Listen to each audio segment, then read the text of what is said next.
Y'all want to do some bread? I was doing bread. See, I've been trying to make bread.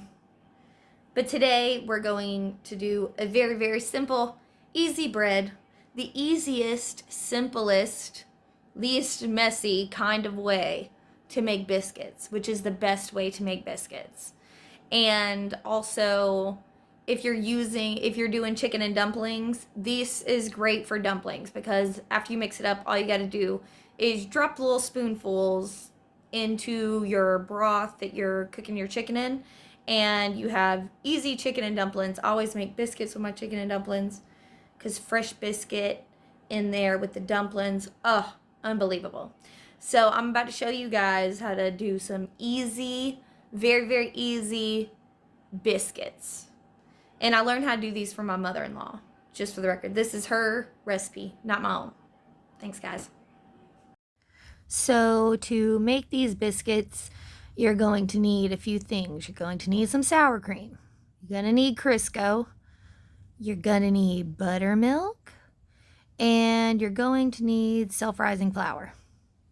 Okay, you also need a bowl to mix it in, and I use a sifter. That's unnecessary. You can do it without a sifter, but I like a sifter. This was actually my Nana's. I still have it. The white lily flour is actually very important. White lily is the best brand for flour and cornmeal, and so definitely white lily. And the sifter just makes sure that the flour is loose and it makes your biscuits less clumpy. Everything fits better. But the flour is important. The brand of flour you use is definitely important in biscuits and cornbread for sure. Do not use another brand, okay? Don't use the Walmart brand. It's way better if you just go ahead and get the white lily. I've been doing this long enough that I don't really measure anything. I will have the recipe in the description, so if you just want the recipe, you can look in the description. But I use probably about 2 cups of flour, about a 1/4 cup of sour cream, 1/4 cup of Crisco. You can use a little more of both if you want, and just kind of test it out to see kind of what you like best. You can also use a little bit of butter instead of just Crisco. My aunt uses butter, and I think that's good, but I like the just Crisco sour cream buttermilk mixture. So about 2 cups of flour, about a 1/4 cup of Crisco, about a 1/4 cup of sour cream. Also, use the spoon in your Crisco first, because if there's a little bit of Crisco in your sour cream, it's not going to mess with your sour cream. But if you get a little bit of sour cream in your Crisco, you're going to have to throw it away because it's going to mold and go bad. So Crisco, put your spoon in the Crisco first, then in your sour cream, and you ain't got to use 800 spoons. All right, and so then you're just going to mix it all together. It's better to use not enough buttermilk at first than too much, because you can always add a little bit more. But if you add too much, then you've got to add more flour and more sour cream and more Crisco, or else it's going to dilute it. So use a little bit and then just add buttermilk a little bit at a time until you got about the right consistency that you want. And I'm going to show you the consistency in the bowl. That way you can see. Also, the sausage I have sitting right there is deer sausage, and it's not relevant to the biscuit recipe. I was just making breakfast for dinner, but deer sausage is really, really good. And if you have access to it, you should try it. It's a little more expensive to get sausage from the processor than like ground deer, but it's worth it because it was so good. All right, so you're going to take your Crisco and you're just going to do like a thin layer on the bottom of the pan. Okay, and I did wash my hands. You guys always wash your hands before you stick your hands into anything dealing with food. So you're going to do a thin layer of Crisco on the pan, and you can see the consistency of the biscuits from this angle. You don't want them wet, but you don't want them real dry either. And I'm going to show you why in just a minute when I show you all how I form the biscuits. You see the consistency when I turn it? You want it like stuck together and doughy. All right, and then you're going to put flour all over your hands and flour into the biscuits. And the reason you do this is because it's going to keep the dough from sticking to your hands. Okay, so you put enough in there for flour and you get the whole edge coated in flour from the flour that's on your hands. And then you just form it into a ball. Okay, if it starts sticking to your hands, grab some more flour. And the flour is what keeps it from sticking to your hands and making a big giant mess everywhere. Form it into a ball. I press mine down a little bit and then you just throw it onto your pan. Grab a little more flour, back in the biscuits, and you're just going to see when you first start, it's going to stick to your hands like crazy. After you've made the first couple biscuits, that will get better.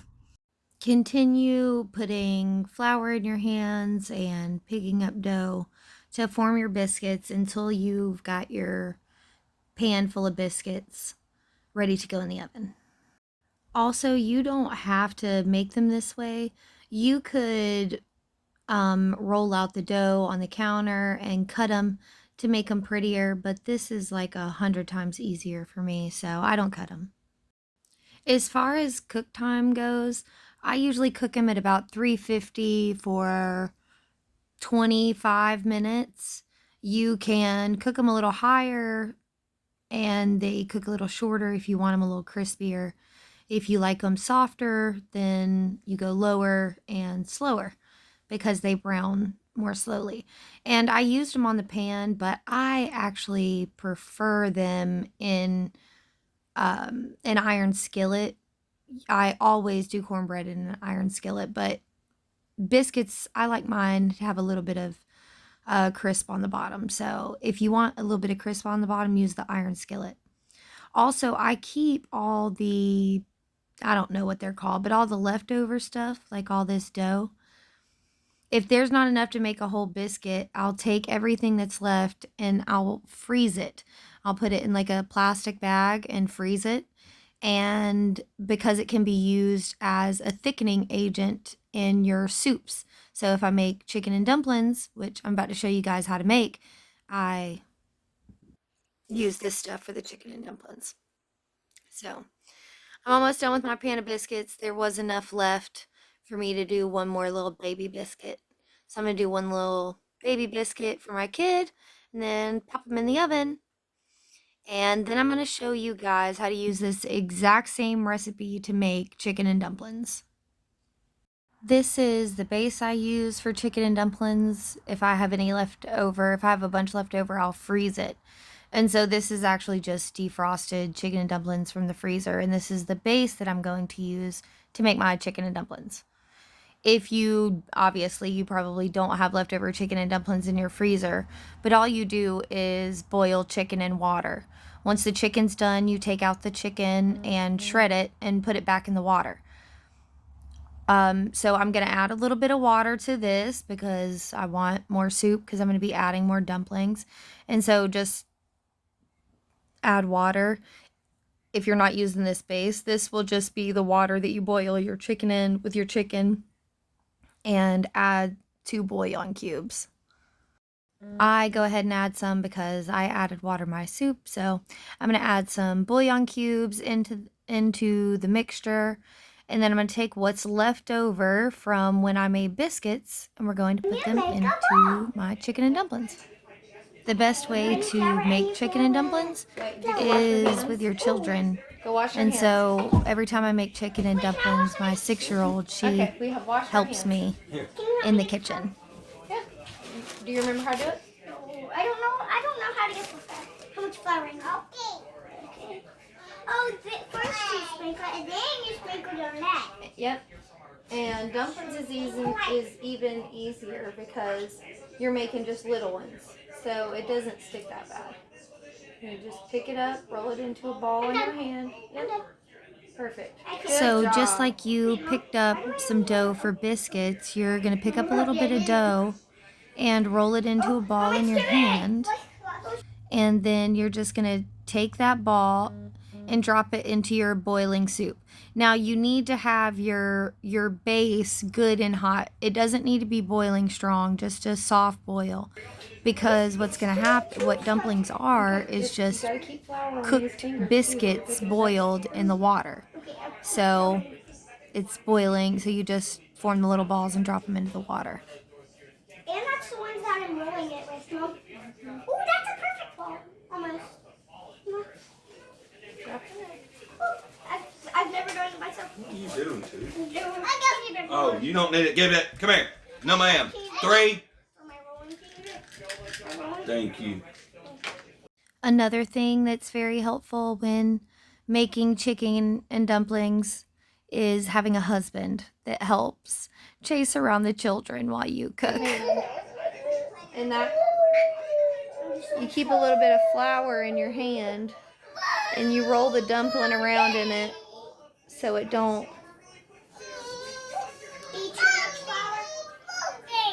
stick. Yeah, mine was sticking back. Now this is where the hard part starts, which is my husband can't find the remote to the TV. Bruce, do you know where the remote is? I can't grab it. Huh? I can't grab it. You can take a break and show Daddy where it's at. Okay. Daddy, Maisie, you want to get up here? Yes. My 2-year-old takes the opportunity to steal her sister's spot and watch me make some dumplings. I don't know. Mom, I don't know where it is. I don't know where it is. Okay, well help Daddy look for it. Let Maisie stand there just for a minute. Now the baby is having a very good time watching me, but her sister is about to come take her helping spot back, and this causes some chaos. You ready to get down? Yes? Okay. You want to stir it? Okay. Mama, can I try? Yep. Alright, let Reese get back up. No. Yes. You got flour in your hair. Daddy, will you come get the baby? I'm sorry. I know you just sat down. Oh. Did y'all hear my 2-year-old just say, "Sorry, Reese, I'm standing here"? Isn't that crazy? She talks so good. Her daddy comes, picks her up. She is having look, a she's full back. breakdown. Well, we're going to really have to find the remote, though, girl. Okay, go wash your hands and help Daddy find the remote. Go wash your... Reese, no ma'am. But where do I wash my hands? In the hallway bathroom, get off the floor. I can't reach. Oh, you're pinching a fish. I can't reach. Oh, what? I can't reach. Maisie. Okay, she can't wash her hands, baby. She needs a stool. All right. Well, I'll turn it.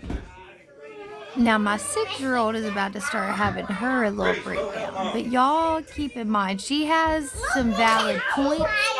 She just has no idea how to get them across without attitude yet. So that's what I'm trying to teach her.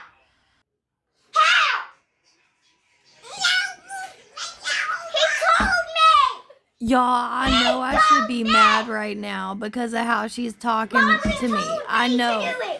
But my kids, look, she's 6 years old and nothing bad has really happened to her in her life. Not getting to make these chicken and dumplings with me, this is literally the worst thing that has happened to her in a very long time. So I understand. I know. And I don't always respond like this. Usually I would be much more stern with her. I just, for some reason, found it funny that she was just really so worked up about this. Okay, look. Quit stomping your foot at me. Now what am I going to do? Sarah, He told me to do it. if you keep interrupting me, I'm going to have to pop your butt. Okay? Because you're being disrespectful. Yes, ma'am? Yes, ma'am. Okay. Look, I know. No. He needs your help finding the remote, but he cannot get the stool to help you wash your hands right this second. Okay? So just get a baby wipe and help Daddy find the remote and then come help me. I don't know where the baby wipes are. They're on the couch in the living room. Also, I didn't want to turn our beautiful family moment of making chicken and dumplings with my babies into her getting in trouble because daddy can't find the remote and she can't help him find it because her hands are covered in flour, and her dad cannot help her wash her hands because he's looking for the remote, and the baby is standing on the stool, so she can't wash her hands herself because she can't reach the sink. So she does have some valid reasons to be freaking out. She just doesn't know how to handle it yet because she's sick. 6. So I tried to just remind them that respect is important. Like if you're being disrespectful, I'll just say you're being disrespectful. And most of the time she'll fix her attitude.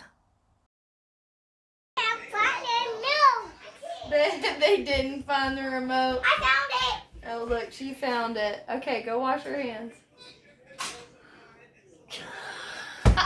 Daddy, help her wash her hands. Come here. 1. Did y'all hear my 2-year-old say they found the remote? She is so smart. But also, you see how quickly we're back to making dumplings and being happy? You see how quickly we're back, and it was so funny when I said you need to wash your hands because she just like fell out on the floor because Maisie is still on the stool. And it was just, oh, that was so funny. Why can I only make teeny ones and you can make big ones? I don't have a big one, Reese. Fix your attitude and say you're sorry. Okay. Okay. I want to know much of it. Look, listen. I get a big roll like this, and then I pick off a little piece like this, and then I roll that little piece in my hand Okay. and put it into the dumplings. Now, the attitude wasn't over, obviously. She had a little bit more right there. But they're tiny little moments. And we had so many minutes of good moments during this. This is the kind of stuff that she's really going to remember. Right, remember what I said about scraping all the extra. Alright, you scrape all the extra into the chicken and dumplings. There it goes, and it's going to make it nice and thick. I like my dumplings nice and thick. So I'm about to show you guys the finished result that me and Reese did. We made our dumplings. It's good. It looks good, right? It tasted amazing. These things were so good. So yummy, yummy chicken and dumplings. And the recipe for the dumplings is the exact same as the biscuits. I just make biscuits and then I roll the rest of the dough into little balls, throw them in the water where the chicken has been cooking, and there's you some good chicken and dumplings.